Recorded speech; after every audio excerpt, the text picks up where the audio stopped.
আসসালামু আলাইকুম, শুভ দুপুর। কেমন আছেন আপনারা? আশা করি অনেক অনেক ভালো আছেন। আজকের ক্লাসে আপনাদের স্বাগত জানাচ্ছি। গত 3টা ক্লাস নিয়েছি। এই ক্লাসগুলো মূলত রক্তের উপর নিয়েছিলাম। আজকে নতুন টপিকস শুরু করব, স্পেশালি পরিপাক এবং শ্বসন অধ্যায় থেকে। এই অংশটুকু পরীক্ষার জন্য খুব গুরুত্বপূর্ণ এবং এখান থেকে ভুল হওয়ার চান্স অনেক বেশি থাকে, কারণ প্রশ্নগুলো একটু জটিল হয়ে থাকে, অনেকটা রিলেটেড প্রশ্ন মনে হয়, এই জন্য কনফিউজড হয়, অনেকে ভুল করে ফেলে। তাই অধ্যায়টি বেশি বেশি প্র্যাকটিস করতে হবে। আজকের প্রথম প্রশ্ন, দুধ দাঁতে অনুপস্থিত থাকে কোনটি? মূলত দুধ দাঁত 14 থেকে 16টি হয়ে থাকে বাচ্চাদের। তো এখানে অনুপস্থিত থাকে মূলত প্রিমোলার। সঠিক উত্তর গ।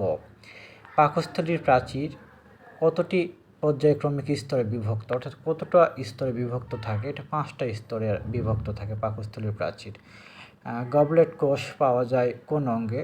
গবলেট কোষ পাওয়া যায় অন্ত্রে। অন্ত্রে গবলেট কোষ পাওয়া যায়। এই প্রশ্নটা খুব ইম্পর্ট্যান্ট, গুরুত্ব সহকারে একটু দেখবেন।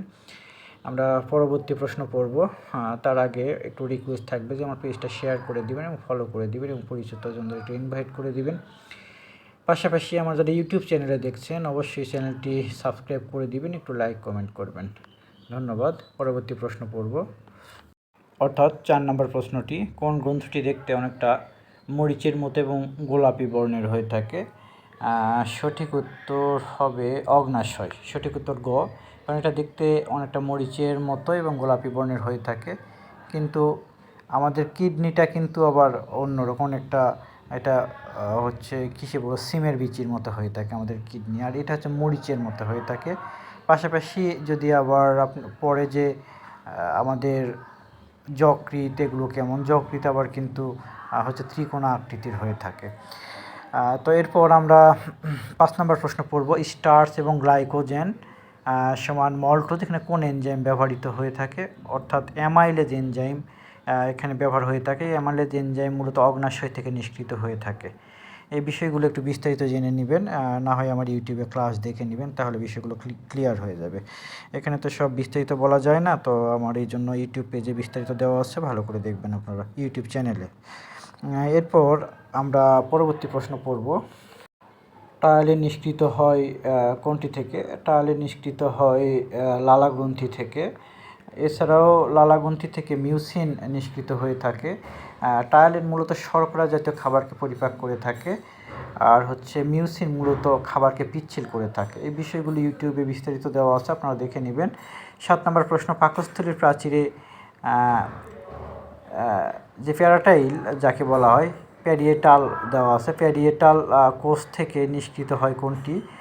সঠিক উত্তর HCl, অর্থাৎ হাইড্রোক্লোরিক অ্যাসিড নিষ্কৃত হয়ে থাকে পাকস্থলীর প্রাচীর থেকে।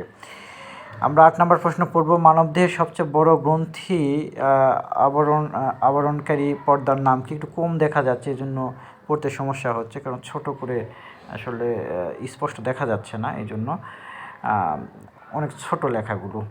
এরপর মানবদেহের সবচেয়ে বড় গ্রন্থি আবরণকারী পর্দার নাম কি? মানে আবরণ গ্রন্থি সবচেয়ে বড় আবরণ কোনটি সেটা বলা হয়েছে।